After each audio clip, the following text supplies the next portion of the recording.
Good morning, truth seekers. How are you? Happy Friday. Welcome back to my channel. And if you are visiting me for the first time, welcome. Buckle up, because whoever is finding these messages are ready for the most wildest ride of their life, like Mr. Toad's Wild Ride at Disney. Oh my God, I loved that ride when I was a child.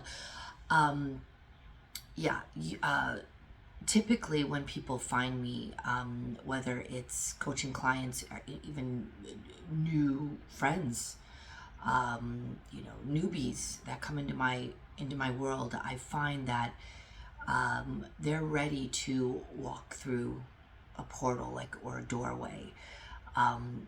Some of them didn't even realize that they were seeking truth or asking the questions. But when you find myself or others that are doing this kind of work, especially from the Course in Miracles, it really does feel like you are stepping onto a new timeline, through a gateway, a doorway. And I mean, like I said, buckle up. All right, let's get started. Today we are on lesson 79 of Course in Miracles. And the title is Let Me Recognize the Problem So It Can Be Solved. Okay? A problem cannot be solved if you do not know what it is. Even if it is really solved already, you will still have the problem. Hold on.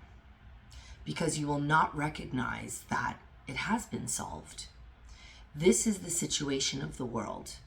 The problem of separation, which is really the only problem, has already been solved. Yet the solution is not recognized because the problem is not recognized. Everyone in this world seems to have his own special problems, yet they are all the same and must be recognized as one if the one solution that solves them all is to be accepted. Oh my God, there's only one solution to all these problems. I freaking love this book. Oh my God. All right, stay with me. Who can see that a problem has been solved if he thinks the problem is something else? Even if he is given the answer, he cannot see its relevance. That is the position in which you find yourself now. You have the answer, but you are still uncertain about what the problem is. A long series of different problems seems to confront you, and as one is settled, the next one and the next arise. There seems to be no end to them. There's no time in which you feel completely free of problems and at peace. I mean, isn't that funny that we're just kind of going through this checklist of stuff, and then we get through, and then an issue arises, what our minds conceive as a problem, and then we solve the problem. We sit down, we have a moment to breathe, and then all of a sudden something else arises, and you're like, oh my God, this never ends. And it doesn't end, because that's just the ego and life kind of acting up, having their terrible two moment. It's just a constant cycle of problems.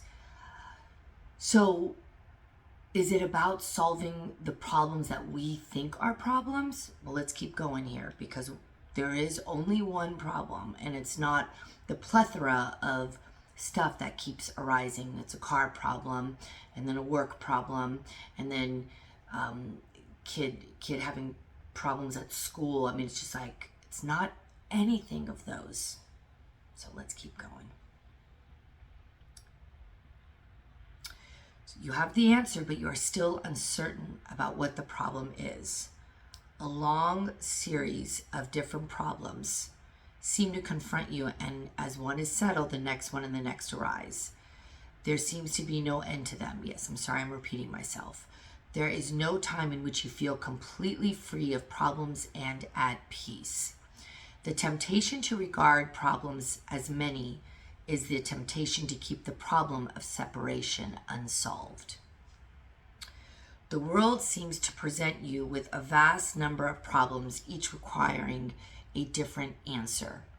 This perception places you in a position in which your problem solving must be inadequate and failure is inevitable. No one can solve all the problems the world appears to hold. They seem to be on so many levels, in such varying forms, with such varied content, that they confront you with an impossible situation. Dismay and depression are inevitable as you regard them.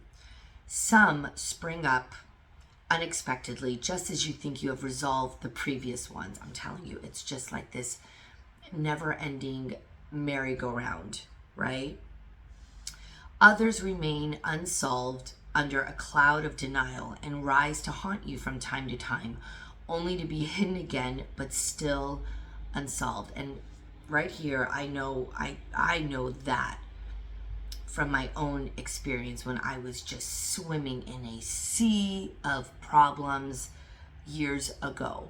Once I started this work, the problems just started to just begin to either dissolve or get solved kind of one by one, but really by one miracle after the next. But it wasn't until I truly started to really dive into this work, because again, if you are here listening to me now, you are done.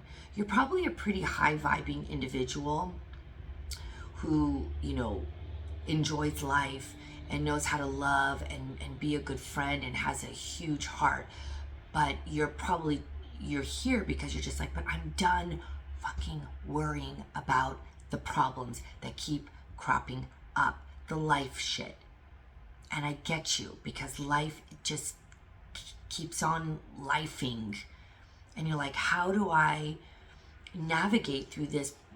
Because I know I have a big heart and I know I deserve more than stressing about all of this stuff. So I'm really glad you're here, because you will get to the root of this. And this is allowing you to give space to the life that's lifing and the problems, and you won't feel that attachment anymore. But you just stick with this. Stick with it. Please stick with this, okay? I promise you, you will get space from that whatever you're conceiving as problems. All this complexity is but a desperate attempt not to recognize the problem, and therefore not to let it be resolved. If you could recognize that your only problem is separation, no matter what form it takes, you could accept the answer, because you would see its relevance. So what does that mean, that your only problem is to see the separation? Right? You've got a nasty bill that came in the mail. You got rear-ended. Right? That's not something you asked for, but it happens. And now you might be sitting in this concern of everybody's insurance goes up. Maybe there's a court case now that's developed because of it. When you are faced and you have to catch it initially when the problem crops up, that your default has to be, I am with God and God is with me. All problems are solved. When you know, not just here, but in here, the vibration in the cells of your body, that you are the Son of God, that you are light. You know God is with you, of you, around you. That right there will immediately just ping, the problem will get solved. This is not a problem because I am a child of God. It doesn't mean that you're going to stick your head in the sand, not, ignoring the problem. But when you're faced with it and you say, I don't know the next step, but that's okay because God does. And because I am a child of God and He only wants the absolute best, I'm going to go there in my heart and in my mind.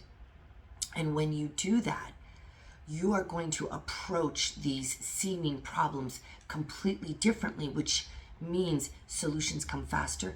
Even if you get rear-ended, let's say, you're going to come out of that car not guns blazing in blame and anger and making the other person who's at fault, and essentially at fault, you're not going to make them feel like this. You are going to approach the problem, as an example, with compassion, and you are just going to get like light bulb hits of what's happening. And you're going to also see that the problem isn't as ghastly as what your old thinking would have seen the problem as.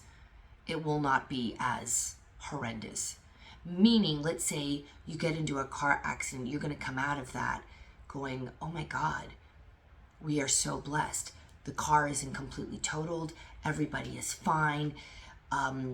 We can work this out maybe without getting insurance involved. I mean, like, there are so many ways to handle, and I'm being very specific because I had that situation happen recently. And that problem that I had being rear-ended, what to somebody else who's living a different reality would have seen this as a huge problem. Oh my God, we got to get the cops involved. We got to do this, we got to do that. No, none of that. It was resolved in 15 minutes. I managed to get somebody on the phone to quote the person who rear-ended me a price. The person said, yeah, price is good for me. Everything happened in real time, and the person had the money. She handed it to me, and we were done in 15 minutes. Getting the car fixed with the money she gave me, done.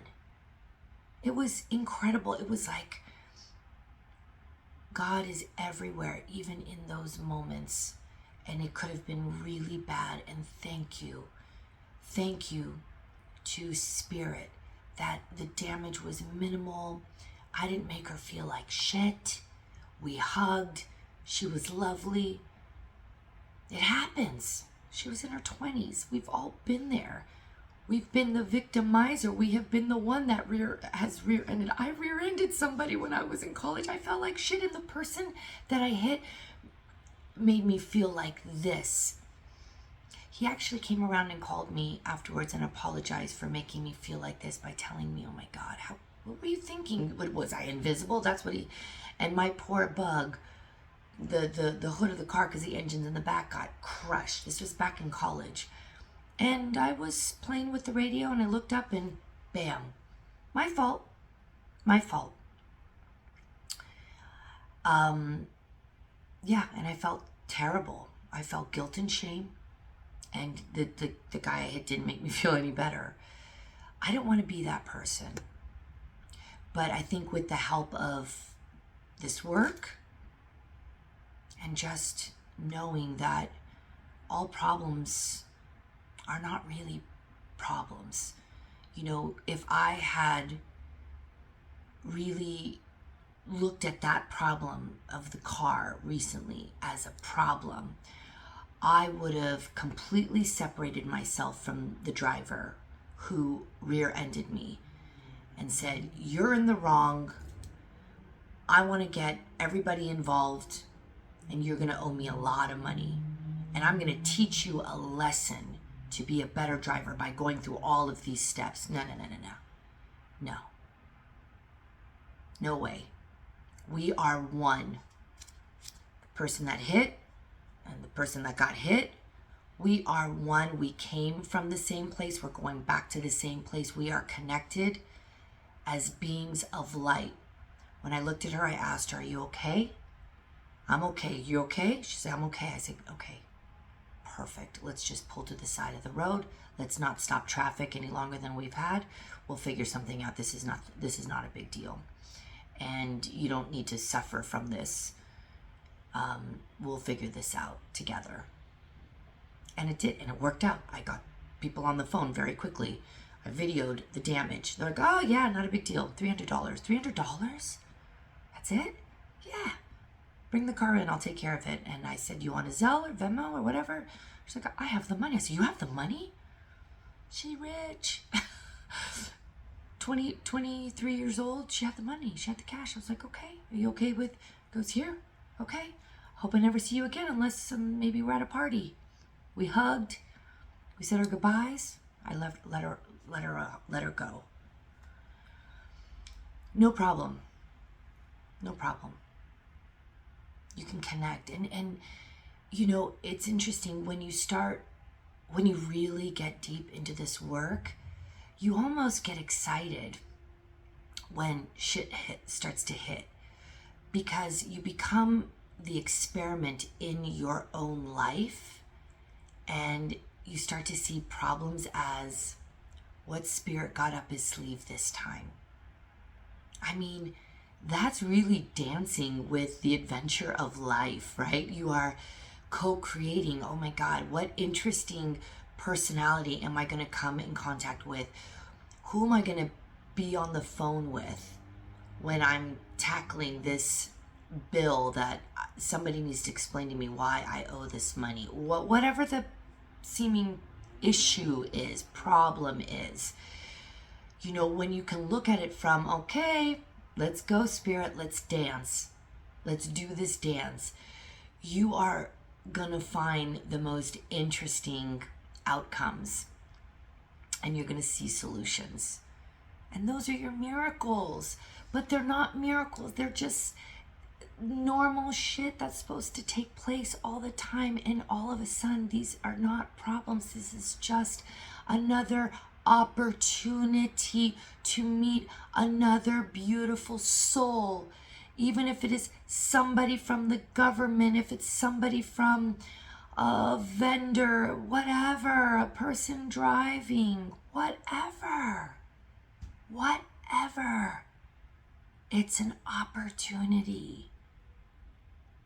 It is really about changing that perspective. But it does take a little brainwashing, washing of the brain. Scrub out the shit. Scrub out the preconceived notions that I'm right, you're wrong. Scrub it out. That's what this is all about. It's scrubbing out, cleaning it out, and looking from a completely fresh set of eyes. Eyes of bright white light. Clean out the gunk. That's what you're doing. Okay, back to the lesson. Perceiving the underlying constancy in all the problems that seem to confront you, you would understand that you have the means to solve them all, and you would use the means because you recognize the problem. In our longer practice periods today, we will ask what the problem is and what is the answer to it. We will not assume that we already know. We will try to free our minds of all the many different kinds of problems we think we have. We will try to realize that we have only one problem which we have failed to recognize. We will ask what it is and wait for the answer. We will be told. Then we will ask for the solution to it, and we will be told. Trust. Truth seekers, trust. The exercises for today will be successful to the extent to which you do not insist on defining the problem. Perhaps you will not succeed in letting all your preconceived notions go, but that is not necessary. All that is necessary is to entertain some doubt about the reality of your version of what your problems are. You are trying to recognize that you have been given the answer by recognizing the problem, so that the problem and the answer can be brought together and you can be at peace. The shorter practice periods for today will not be set by time, but by need. Sorry, my glasses are bothering me. Crooked, I feel crooked. You will see many problems today, each one calling for an answer. Our efforts will be directed toward recognizing that there is only one problem and one answer. In this recognition are all problems resolved. In this recognition, there is peace. Be not deceived by the form of problems today, and they're going to come up. And when you do this lesson, you are going to be like, what the F? Why are all these problems all of a sudden started to come up? You're going to feel almost like you've opened Pandora's box when you do these lessons. And it's meant to be opened, but it's not Pandora's box. It's the gateway to peace. It is a gateway to the kingdom that you create here on earth, heaven on earth. Whenever any difficulty seems to rise, tell yourself quickly, let me recognize this problem so it can be solved. Then try to suspend all judgment about what the problem is. If possible, close your eyes for a moment and ask what it is. You will be heard and you will be answered. What you're doing is you're allowing the voice of the Holy Spirit to come in.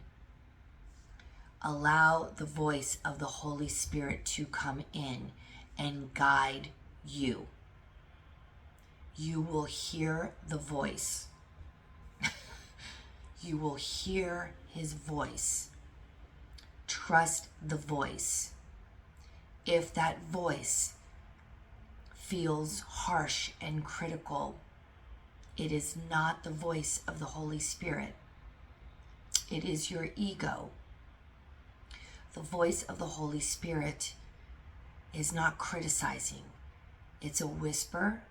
It is soft. It's direct, but there's no judgment.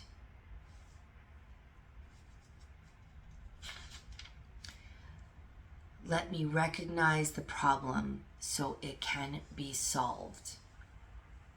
When you eradicate the notion of separation, of separate bodies, I am here, you are here, and it can be very, very subtle. Get rid of it.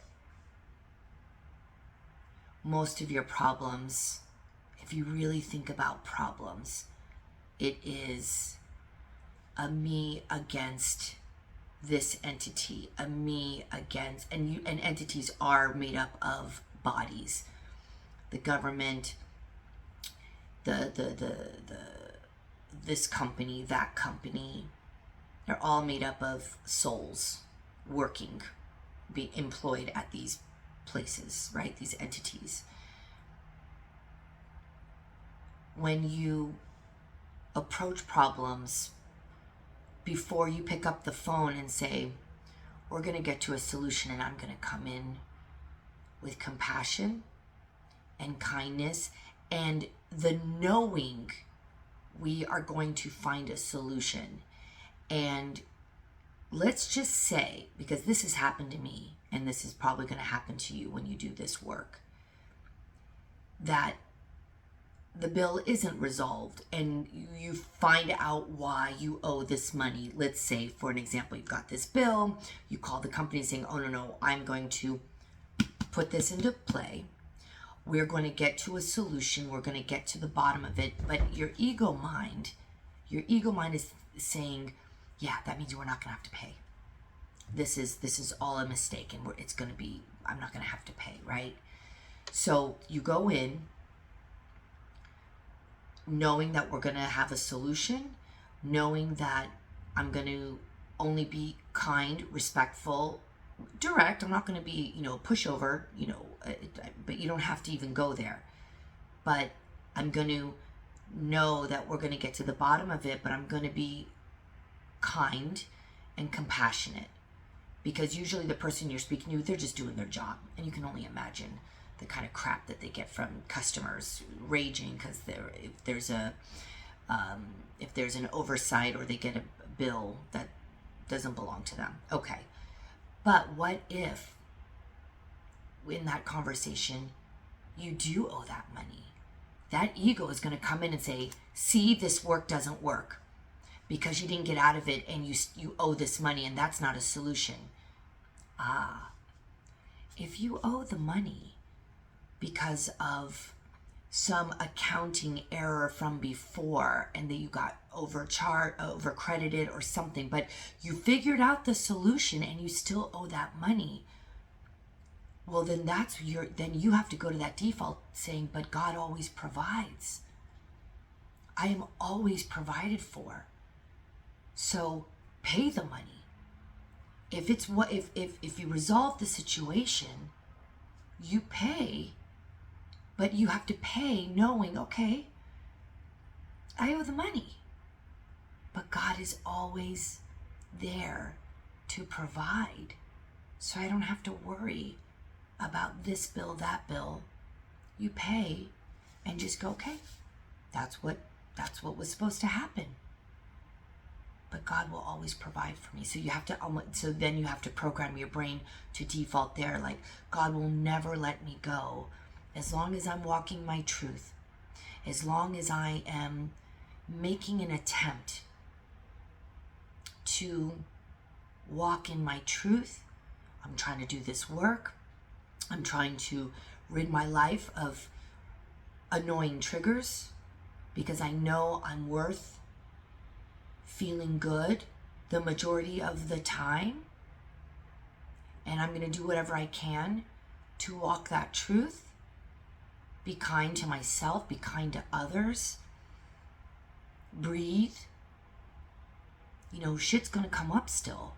I have to, deal with the little things that are going to crop up, but I don't want to panic every time. I'm doing this work. I shouldn't be panicking still. That's why it is the work. And you will get there. You won't have to panic, but it's going to take some washing of the brain, and faith and trust, and some diligence on training your brain to get to the default of going to God, knowing you are always provided for. Even if you get stuck paying that bill that you thought you didn't owe and it was an error on their part, but in fact you do, then you just have to say, okay, well, I'm not going to be out on the streets because of this bill. God will provide. And if I'm struggling paying this bill, usually the person on the other end of the call, if you have God in mind, you work out a payment plan, you explain your situation compassionately, not in anger and terror and freak out, panicking the other person, but do it with God, through God, of God, every single time, and you will see your miracles. The money will come to pay that unexpected bill. Trust the process. Have the faith. Okay. Let's end this. Lesson 79. Let me recognize the problem so it can be solved. Stay connected. Stay connected with your with humanity, with God's love. You got this. Thank you for joining me. If you made it to the end of this, thank you, truth seekers. Stick with this program. I guarantee you are going to feel the pop. It's coming. You've walked through the gateway. Welcome, party people. Have a blessed day. Happy Friday.